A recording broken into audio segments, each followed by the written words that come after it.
Hello everybody, it's me Scoop, and Ultraman Rising has restored my faith in cinema. I gotta be honest, it's been a long time since a movie's got me this excited.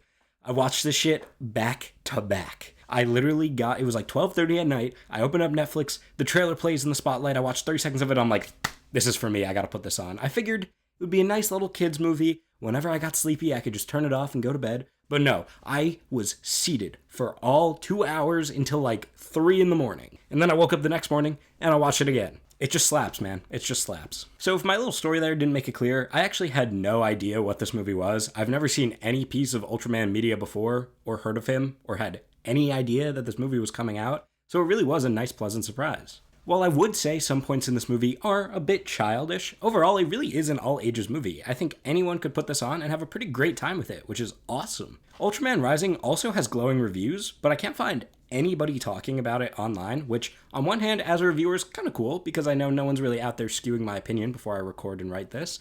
But at the same time, I want more people talking about it and appreciating how great the film is. So let's talk about it. First and foremost, we gotta talk animation. I don't really know what to call it besides anime inspired, but it all just looks so good. It is just so fluid and colorful and unique. It's gotta be like one of the best parts of the movie. I really like these rich, deep colors in my movies, and for whatever reason, a lot of movies outside of the children's space have just gone with really gray, muted colors, or they just kind of rely on golden hour to do all the work for them. But here, we get all different colors. I mean, we have like green lightning, and we got the red light lighting up the villain's face, and we got the nice blue midnight sky. I mean, truly a beautiful looking film. The speed lines that they use are just so cool, and the movie does a really good job translating some of the more traditional anime camera movements and sort of character posing and all that into 3 dimensions, and it all looks awesome. The same can sort of be said about the music. While the Ultraman theme song by Diplo is absolute fucking garbage, the score in this movie is always doing a great job.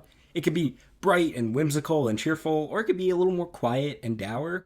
And then they just start ripping a fucking electric guitar during the final boss fight, and that is like one of my favorite things in film. There is no score that has ever been less awesome by including an electric guitar in it. I also just want to drop a quick shout out to all of the voice actors in this movie. They're all doing phenomenal work, specifically the voice actor for Kenji. When Kenji is crying in this movie, I really felt like his voice actor was in the booth sobbing into that microphone, but he also does a really good job differentiating Kenji's voice between his sort of 3 personalities. He has Kenji, which is his normal, a little more softer spoken, friendlier type of voice. When he's Ultraman, he's a lot louder, but he's also a bit more frantic and chaotic. And then when he's being Ken Sato, he's a lot more douchey, which is great, exactly what he should be going for. He has some phenomenal range. So now I'm going to issue an official spoiler warning because I'm going to talk about more plot details and character arcs and that sort of stuff. So once again, if you haven't seen this movie yet, please go watch it. I don't think spoilers are going to ruin it for you, but like, why not go in blind? It's going to be better that way. So the movie opens with Kenji, who usually just kind of goes by Ken, narrating from the future about this big adventure he's about to go on. And normally, I find this kind of corny and a little annoying, and it's one of my biggest film pet peeves when a film opens with narration, and then they kind of forget about it after 20 minutes.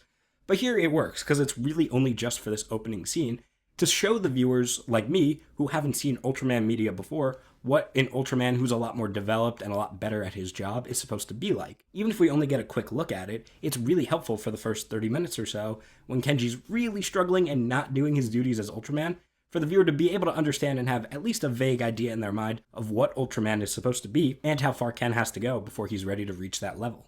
The opening of Ken at home with his family, well, not exactly subtle, it's still really sweet. It establishes all we really need to know, that Kenji loves baseball and Ultraman because they both represent being more like and living up to his parents. And we also see how, from Kenji's perspective, his father going off and being Ultraman feels sort of like abandoning him, even if the city needs him to save thousands of lives. I also really love that Kenji's dad, the original Ultraman, asks Kenji which he would prefer, baseball or Ultraman, because it shows how even if he is the one and only Ultraman at the moment, he still hasn't found the proper balance yet, forcing his son to pick between the 2. Kenji's ultimate lesson is that he doesn't have to pick just one. He can succeed at both by letting in his friends and family and sharing his fears and anxiety and burdens, but also his triumphs alongside them. It's a lesson he and his father have to learn together, side by side, to be better people and better Ultramen. And I'm not gonna lie, it kind of brings a tear to my eye just talking about it. Their big final fight together also has some insane visuals and really good choreography.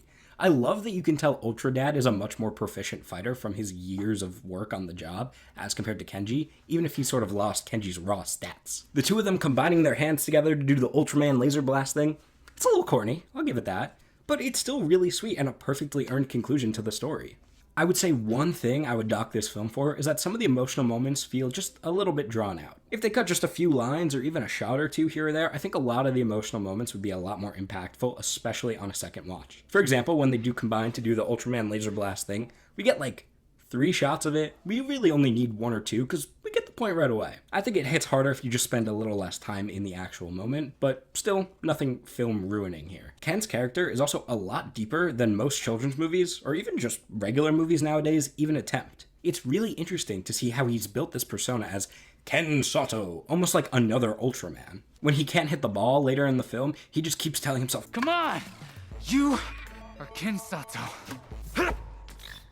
As if that's gonna fix any of his problems, when obviously it will not. By becoming Ken Sato, he can push all of his fears and anxiety deep down and get them out of the way just to play baseball, as unhealthy as that might be. He just kind of acts like a douche because he thinks that's what pro baseball players are supposed to be like. So as the film goes on, he learns to be his normal self and be kind and nice to others and not have to put up this facade, and in doing so, it makes him a better person and a better Ultraman, like I keep saying. He just needs to be a little more confident in himself to get over his parents' issues because he's really just a sweetie pie who misses his mom.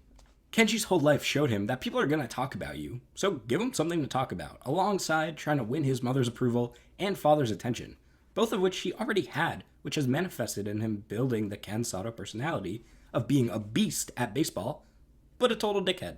He learns he could still be good at baseball, but that people will talk even more and even more positively if he's being a nice, kind person that everybody likes. And then by treating people with the kindness and respect that he's always wanted, he gets that back. I know this sounds like a very childish lesson to have to learn. It's very difficult to say, by the way. And that's because it is. But at the same time, this is a kid's movie, and my major point of this whole video being, even though it is a kid's movie and a lot of it's relatively simplistic, it depicts a lot of these in a much deeper manner than a lot of films even attempt nowadays, which is why I love it so much. I would say the part of the movie I connected with the least has to be the baby kaiju raising subplot. I understand why it's the main focus of the marketing. It's by far the easiest part of the film to get across in a very simple manner. It's just the least interesting. It's also a much smaller portion of the film than the marketing and the taglines and all that would ever make it out to be. It's still good, don't get me wrong. It's just the least interesting part of the movie, the most childish part. But all of the character arcs and other subplots it leads into means I don't think it's at all offensive, nor do I even mind its inclusion in the movie. The baby's cute, the baseball scene together is nice,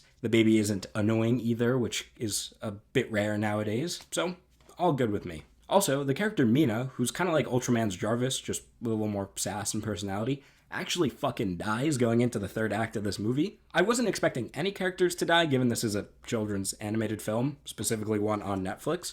So it hit a lot harder because of that, but also because she's just one of the best parts of the movie. I cannot lie, her death scene made me cry like a little girl. It was just so sad, given that for most of the movie, she was really the only friend, and really even family, that Kenji had. But her death is also great symbolism.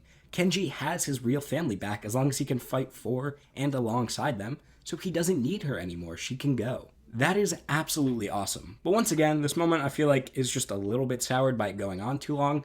I think if they gave Mina just 2, maybe 3 less lines, it would hit way harder on rewatch especially. It just goes on a little too long. So this review was a little more all over the place than I had hoped. It's just really hard for me to talk about a movie like this when I feel so passionate about it in a highly critical manner, especially when it's so fresh in my mind and I just wanted to get the video out. I think I did a decent enough job getting my points across. I mean, I did write out a full script just to keep me on track and make sure all of my major points were touched on, but let me know. I'm just always going to be a sucker for these bright, fun, lighthearted movies that have a deep layer of character work going on underneath them. That is just perfect cinema to me. Ultraman Rising in particular checked off this absurd list of boxes that I have of things I love in a movie, to the point where it's almost spooky how specific they were getting with some of these preferences. It's a superhero film with a genuinely lovable and heroic main character, and it has a really unique structure, because Kenji has to overcome a long list of both physical and emotional challenges, not just one big bad for him to take down throughout the whole film. It's a fantastic movie that I think belongs in the Pantheon